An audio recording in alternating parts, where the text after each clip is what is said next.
Supercomputing is becoming an essential tool of scientific and medical research. Operating award-winning data centres, KO Data is proud to host Cambridge One, the UK's most powerful supercomputer accelerating health research. With computing power and space available and excellent connectivity to Cambridge and the cloud, KO Data is ideally placed to support advanced computing organisations of all shapes and sizes. Get in touch today at kodata.com/contact.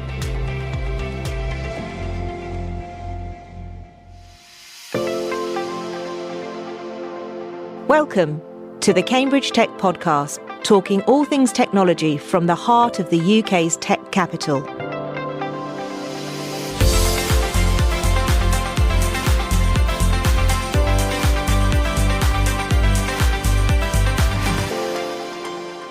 Here are your hosts, Faye Holland and James Parton. Hi, I'm James. And I'm Faye. So on today's podcast, we're talking to a couple of people from the Cambridge Business Association, or CBA. It's a Cambridge-born institution that started in 2018, and it was actually originally a special interest group that came out of Cambridge Judge Business School. The idea behind it was to create business opportunities for entrepreneurs, investors, and managers throughout the world.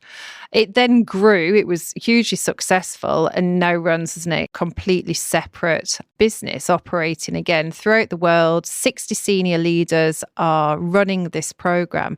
So it's going to be really interesting to hear from a group that are outside the UK, but are very focused at bringing people and the ideas back to Cambridge so that they can learn from it.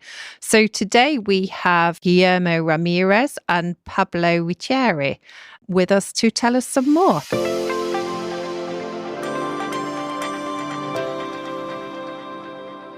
Welcome, Guillermo and Pablo. Thanks for being with us today. So let's get started with you introducing yourselves. So Guillermo, would you like to go first?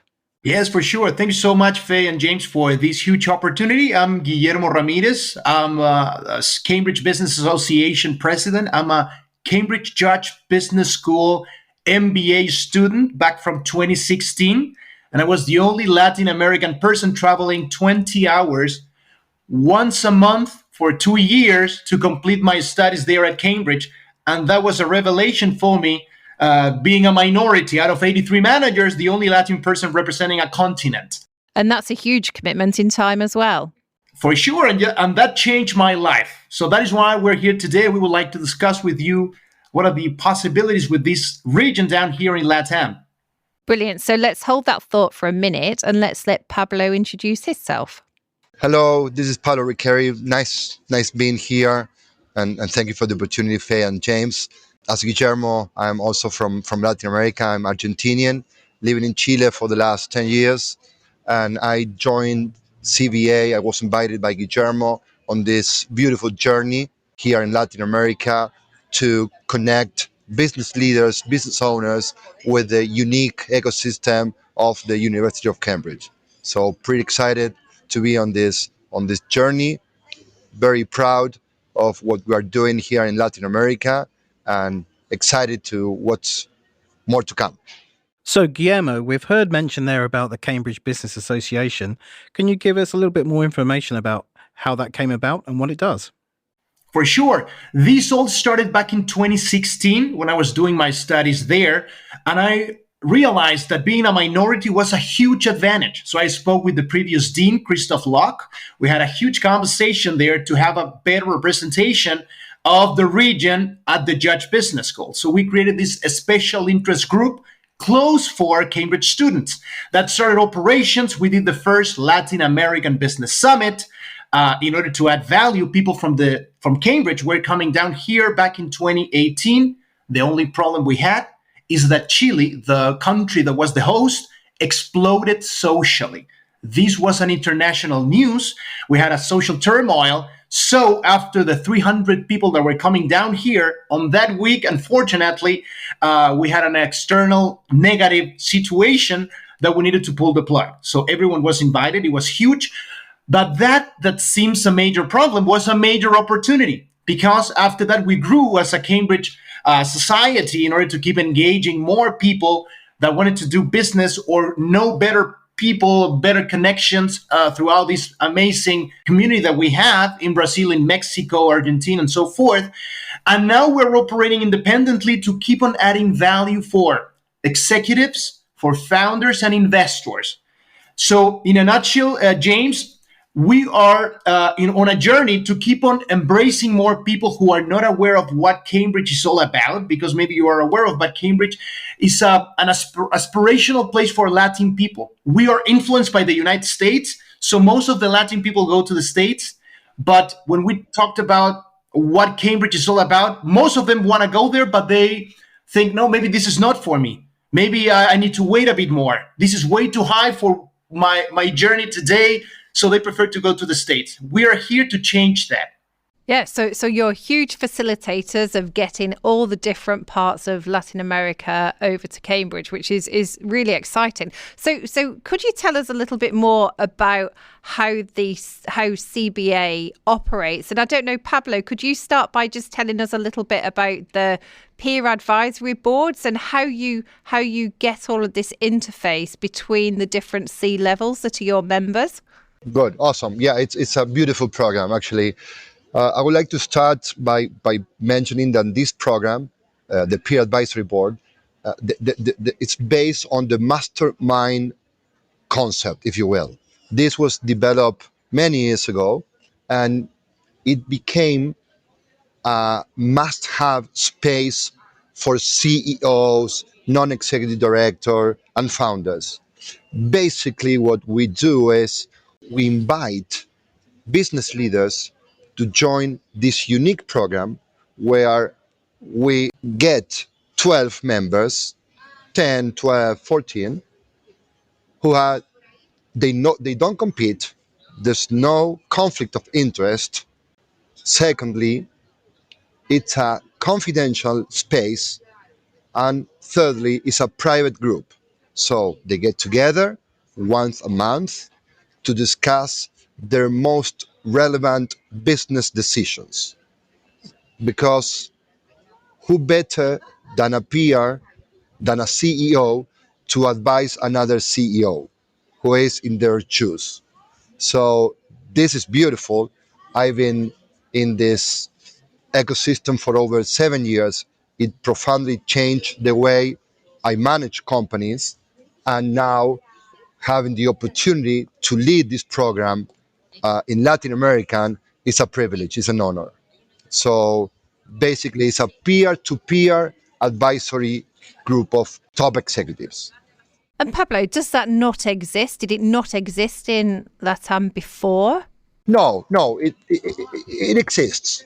There are other organizations who are doing this model, but the approach we have at Cambridge Business Association is very unique because we combine the peer-to-peer concept with other benefits. Silicon Fen, the University of Cambridge ecosystem, is quite unique. And what it wasn't so strong was the connection between business owners from Latin America with Silicon Fen and the Cambridge ecosystem. That didn't exist, to be totally honest. And now, well, Guillermo will explain probably in a couple of minutes, we are bringing business owners from Latin America to Cambridge. I was there last year, my first time at Cambridge, and honestly, I'm in love. I travel many countries. I live in Manhattan. I live in many places because of my work. But I can assure you that Cambridge is quite unique. So we boost the peer-to-peer. We boost with all the ecosystem that Cambridge has to offer for business owners and top executives. That's unique. Interesting. So you also kind of organize visits and trips, delegations back to Cambridge? Yes. Last year was the first international delegation. We brought 35 people from this region, and it was huge. We have an alliance with Cambridge Enterprise, with Idea Space, with Cambridge and we collaborate. And it was a major milestone for us because we brought people from everywhere. I mean, you name it, Bolivia, Uruguay, so forth. And it was a crowd that was interested on exploring the opportunities of not just the learning curve, but it was, how do I invest in this country? How do I open up a business for whatever I'm doing in my country? But I use Cambridge as a platform to enter Europe or another market. And this year, we're bringing again a new delegation for the Cambridge Tech Week. We have a very interesting crowd, and it's going to be the international delegation for that amazing week that starts on May the 8th until the 12th. And we are very eager, very excited to be part of that. Well, yeah, look forward to meeting you there. And I believe there's also a venturing arm to what you do as well in terms of startup creation and investment. Is that right? Yes, that's right. We are approached by a lot of founders. They are trying to raise capital or to pilot in a new market to attract new customers, for sure. So when we have those kind of situations, we put them in touch, because CBA is a business platform, not just knowledge, but it's networking at a gist. So that is why for us it's important, if we get a knock on our doors from a founder, we immediately connect them with the ecosystem, with the institutions that belong to Cambridge that I told you about, or with founders who are being incubated an idea space, for instance. We coordinate the meetings for them so they can start this mastermind process and get better ideas because of the challenge that they can incorporate. So you're connecting the startup founders to both local investors as well as UK Cambridge investors as well? Yes. Interesting. People in LatAm are trying to raise capital everywhere, of course. The UK is a known place for them, but when they know that we're collaborating with Oxbridge Capital Partners, with Cambridge Capital, for instance, they would like to know more about that, because it's an unknown story down here. We are communicating everything that is happening there with this community. Right. That's really interesting. Are there any investments that you've made that you can share with us? Yes. I wear two hats. One as the president of CBA. The other one is a managing partner of Oxbridge Capital Partners, which is a venture capital firm that started at the Judge Business School, and I represent Latin America. We have done 7 investments. We invest tickets from $1 million to $3 million per round. And we have done 7 in the last year or so in different areas. One is in agricultural, in ag tech. We have in fintech, of course. And basically, I could say that is SaaS, software as a service, the major trend today, regardless of the field.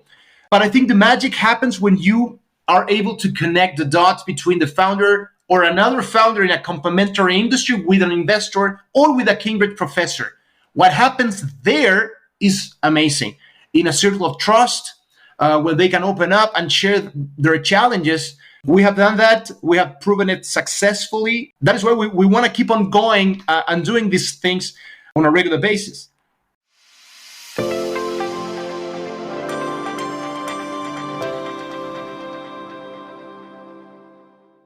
Let's talk about GrowthWorks.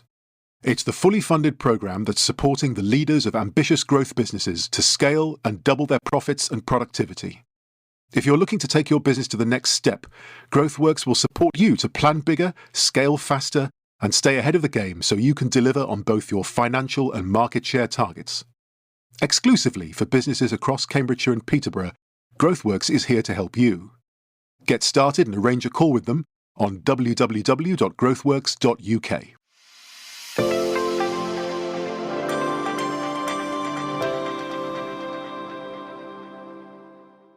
Thank you for the introduction to CBA. I think what I'd like to do is pick your brains a little bit, if I may, about some of the cultural challenges or the differences of doing business in LatAm.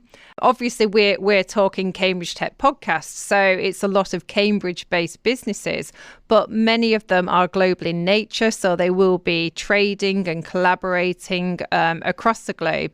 So could you just give us some insights into what happens within the different parts of LatAm, you know, the economy, the business culture, those types of things? For sure. Thank you so much for the question, because I teach at a local university a course that is called Doing Business in Latin America for International Students. So I say that I can summarize them basically given today's situation because of the Ukraine war, because of the instability. There are basically, I would say, 4 points or bullet points that I would like to share with the audience so they can get to know what are the challenges today in LatAm as a whole. First of all are the inflation rates. The central banks in LatAm should stay within the range of 3 to 4% of inflation. Today, on average, LatAm has a 15% inflation, regardless of the country. That's a major challenge. So that's related to the second point, which is the depreciation the local currency has against to the dollar. So now the local currencies have no value compared to what the dollar can acquire. So Argentina, since we got Pablo here, is a good example for that. In Argentina, it's very hard to buy if you have dollars because, there is a taxation over that. So if you would like to do something in Argentina, for instance, you need to think it twice because it's very hard given the conversion rate you have there. The third point, Faye and James, that I think it's important, even though Latin American countries are underdeveloped and we are unstable politically, there is a huge opportunity regarding renewables. Energy, for instance, lithium, you know that the Andes mountain range has the biggest gas accumulation and lithium accumulation for the batteries and so forth. So there's a huge opportunity if you are in that field in particular to start exploring more what you can do with these countries, especially the ones in the lithium triangle, which is Argentina, Bolivia, and Chile. These three countries have the biggest reservations for lithium. So I would say that those in a nutshell are the major points of opportunity. If you push me a bit, the fifth would be the language. People in Latin America do speak English. Most of us in the schools or in the country has a program, every country has it, to empower people so they can become English speakers because they know that English is the international language. So people are trying to have that also in their career path to open up the world. Obviously LatAm is an enormous continent with multiple countries, so this might be a difficult question to answer, but what's generally speaking the level of government support or encouragement for entrepreneurship and startups in the technology space? Are they receptive and supportive? Do they invest in this space, or is it really private equity that's driving the market forward? Great point. There are three countries in the world that have this program to power up investments and founders. One is Israel, the other one is Germany, and the third one is Chile. What is this program all about? If you are an investor and you would like to double your money, there are programs. The name is Corfo in Chile. Corfo is the economy agency of promotion. If you put $1, the government gives you $2. So now your investment is $3. In our case, if you're a venture capital firm and you would like to put $1 million, you apply to the government program. This doesn't belong to a specific government. It's a state policy. And the government gives you $2 because you are in a line of credit, 2 to 1, as they call it.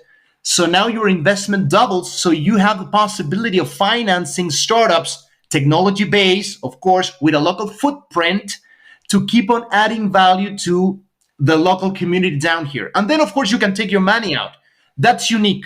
And these three countries that I told you have that opportunity today undergoing. That's really interesting. So, and that obviously is to encourage wealth creation and job creation locally, right? That I guess there's conditions that business has to remain local and hire and recruit locally, right? Yes, you need to scale up. You need to have a local footprint. You need to be technology based, and that's it. And then you can, if you would like to expand internationally, after you use, for instance, Chile as a platform to penetrate Latin America, you can use that money to grow to the States or to the UK, for instance. But this program is not known from people from Cambridge, for instance. When we exposed this to the Oxbridge Capital partners, it was a brand new information, even though it's a program that has been in place for the last 10 years. I don't know what's the issue here. Maybe it's a communicational thing. That governments need to power it up and share it with the world because it's unique. And not a lot of investors and founders are using this kind of lines. Yeah, that's really interesting. And I guess a related question, in the UK until fairly recently, there's been challenges with, talent supply and STEM education and, science, maths, technical computer science, coding, etc. What's the state of the education system in Latin America around those kinds of foundational subjects for creating technology businesses? Great point. The STEM today is a must. There are a lot of public policies to promote the STEM education because they realize that the human capital here in LatAm as a whole is based on services, the services that we can export abroad. Of course, without taking into account the commodities, right? You know that Latin America is known for the commodities, copper, lithium, so forth, with not a lot of value added. So that is why a lot of countries realize that, and the STEM education is now a must. They are trying to have more engineers, female engineers, more people focusing in technology, created locally, and then to expand abroad. So if I can do a comparison with what's happening in the UK, because I travel to the UK twice a year, and I'm very connected with the ecosystem in Cambridge, I would say that it's kind of similar. The challenges today, since the world is kind of hyper connected and flat, everyone knows one another regardless of your time zone. The challenges are kind of similar, especially if you are in business, because we are trying to use as a benchmark the developed world. That is why everything trespasses to the founders, the CEOs that are here in LatAm. So we're following the trend. We're looking into the future. You know maybe already that Latin America is behind the developed world around 15 years to 20 years. So we have an opportunity because of that. You are leading the path of innovation. We are trying to implement it locally and, of course, create value for the developed world too. That kind of covers and gives an overview of LatAm. I'm wondering, well, Pablo's here. Is there anything different with Argentina or anything that you want to share? Another point is the politics here in Latin America. I would say that we are used to all this political roller coaster, if you will. Probably from people outside Latin America, they might feel that something very strange or complicated to do in business, but you get used to. So you find the ways. We are entrepreneurs. An entrepreneur finds the ways to do business. So that's one point. And the second one, connected to Cambridge or to UK or to the English speaking community, for Latin American business owners, we admire people from Cambridge, people from the US. We respect. We grew reading your stories. Basically, for us, when someone from the UK or from the Cambridge ecosystem gets interested in our businesses, it's an honor and a privilege. So it's a great timing as well to connect Latin America with Cambridge, because until the existence of CBA, all Latinos were connected to the US.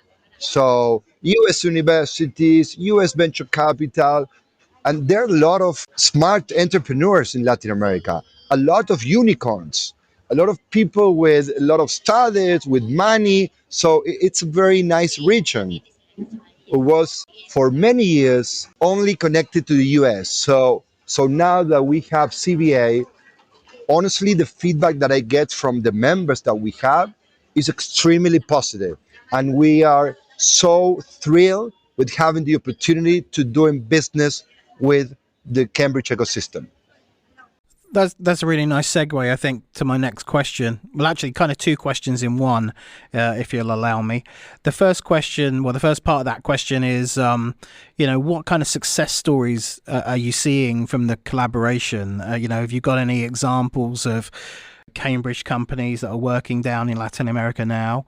And the second part of the question is, what are your metrics? What's your measurement of success for CBA? What does that kind of look like? I can answer that, James. Thank you for the question. Some of the success cases, I would say, are universities. For instance, in this international delegation we got for May, there is a dean from a local university who's going to Cambridge again to have meetings with the decision makers at Cambridge to do international education with this particular university. Last year, we brought family offices who are looking for financing startups based or incubated at Idea Space. So we had an elevator pitch session at Idea Space in order to have the separate conversations one-on-one with the founders to see what could be done with that. So the opportunities have been very concrete, have been having one-on-one sessions, investing, and of course having this opportunity of opening up a channel of education that it wasn't created before with these international trips, for instance. So going to your second questions regarding the KPIs, I think that the first one is impact, of course. I mean, this is not just getting together without any potential impact or benefit for any of the both parties. So what we're trying to do is, why are we getting together? Because of fill in the blank. So before the meetings, we know already what's the expectation of both sides to see if we're able to hit that target or not. So for instance, for this international trip on May, people, first of all, would like to see what's happening in the frontier of knowledge created in Cambridge. First of all, update your knowledge. And the second one is networking with peers. Can I have one-on-one meetings with the decision maker in Samsung, in Coca-Cola, whatever the company is that is going there? So those two KPIs for us are a must, and we are controlling it via conversations we got with the community from Cambridge and with our people from CBA, of course. So who's coming over, Guillermo? Who's going to be here in Cambridge, and what do we need to make any asks for any meetings, or are you all scheduled? We can have that conversation for sure, and maybe you can interview some of these people. So far, we got people who have bought their plane ticket. That's for us. That's as a must. That's a declaration that they are going, and they're staying in two colleges, Selwyn and Grinton's College. The other one is Pembroke. That's the third college.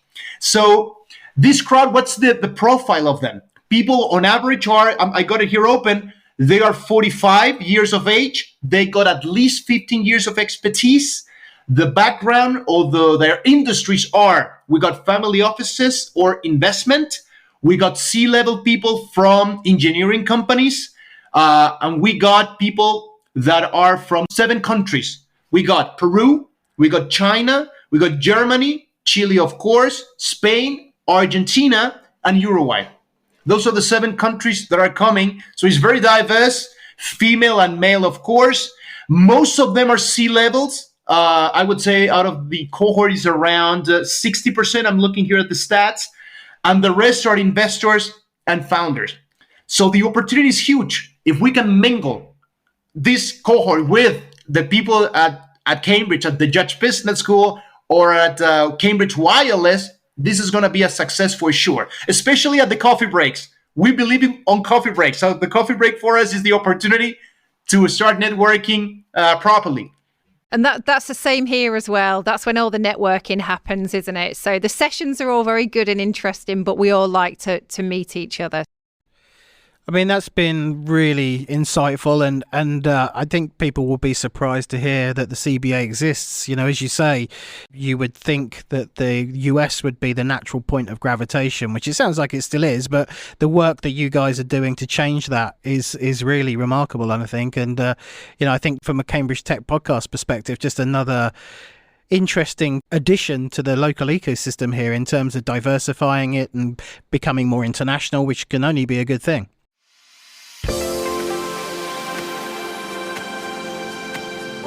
This week's news headlines from across Cambridge Tech, brought to you in partnership with Business Weekly. First up, Dave Moore has been headhunted as the new CEO of Cambridge semiconductor company Pragmatic.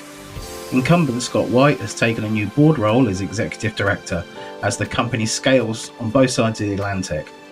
To learn more about Pragmatic and Scott, listen back to episode 1 of our podcast.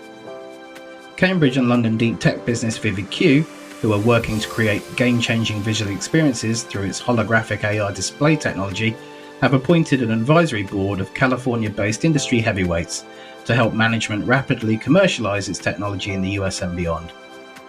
VividQ is positioned for sustained growth over the coming years as holographic displays become standard components of immersive experiences and devices such as AR and VR gaming headsets, smart glasses, laptops, monitor screens, automotive heads-up displays, and also large format displays. We'll hear more about this in the summer when VividQ join us on the podcast. Cambridge Touch Technologies have completed its move of its UK headquarters to a larger, state-of-the-art facility on the Cambridge Science Park. They're working closely with customers around the world on projects spanning consumer electronics, industrial and automotive markets. The team continues to expand, having recently added scientists, engineers, software developers and project managers, all aimed at increasing the company's ability to support its growing customer list. And finally, this week we saw the launch of the Chris Abel Postdoc Business Plan competition, which encourages postdocs within the University of Cambridge to apply for the annual competition. The deadline is the 15th of July, And I'm pleased to announce that Cambridge Tech Podcast will again be covering the final, which is in November. And you can listen back to last year's finalists in episode 9 of the show.